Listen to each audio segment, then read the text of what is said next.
Quajmë mega skandal, po të bëjmë me impiantin e trajtimit të mbetjeve të shtazore, i cili është një projekt në kuptimin e investimit të Qeverisë së Republikës së Kosovës, kontratë e cila përban në vete shkeljet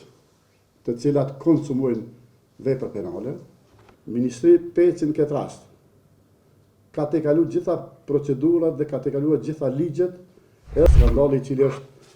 ta quajmë mega skandal, po të bëjmë me impiantin e trajtimit të mbetjeve të shtazore, i cili është një projekt në kuptimin e investimit të Qeverisë së Republikës së Kosovës, investim që ka ndodhur dhe është finalizuar në vitin 2019 rreth 10 milion euro, me investimet e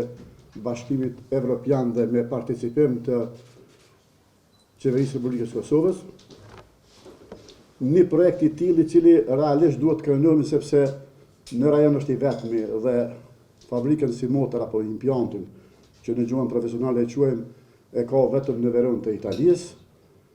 Tashmë është i finalizuar në vitin 2019, mirë por nga viti 2019 deri në vitin 2024 ministria nuk është marrë fare me këtë impiant dhe tek në vitin 2024 neve na shfaqet një kontratë e dyshimtë, kontratë e cila përban në vete shkeljet të cilat konsumojnë vepra penale dhe kontratë e cila në vete prodhon thjesht tjetërsim dhe zhvlerësim të pasurisë publike.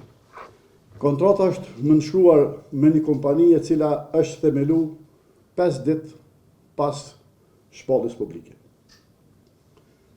Kriteret të cilat janë vendosur në kontratë, gjatë analizës që kemi bërë të kontratës dhe kushteve, ligjeve që janë fuqi të cilat determinojnë formatin se si duhet të fitohet një kontratë e tillë, na del që Ministri Peci në këtë rast ka tejkaluar gjitha procedurat dhe ka tejkaluar gjitha ligjet edhe në shpallje apo njoftimin publik, edhe në hartimin e kontratës dhe kushtet të kontratës. Ky skandal në Ministrinë e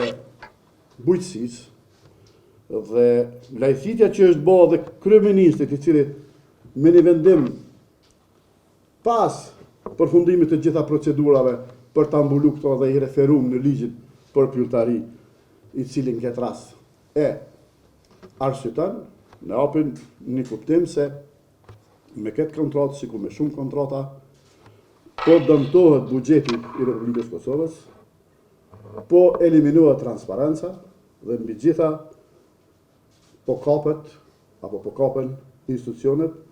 vetëm për përfitime personale, klanore dhe të afërt me subjektin politik të partisë që është qeveria në ikje. Këtu, ne si Parti Demokratike, duke pas parasysh se një temë e tillë është edhe ka qenë mediatike dhe trajtuar edhe nga mediumet gazetare. Atëherë ne kërkojmë nga Prokuria e Shtetit që të merret seriozisht me këtë kontratë, sepse ne jemi të bindur dhe ekzistojnë faktet se ka konsumim të veprës penale, keq përdorim dhe keq menaxhim dhe përtaj ka abuzim me pronën publike.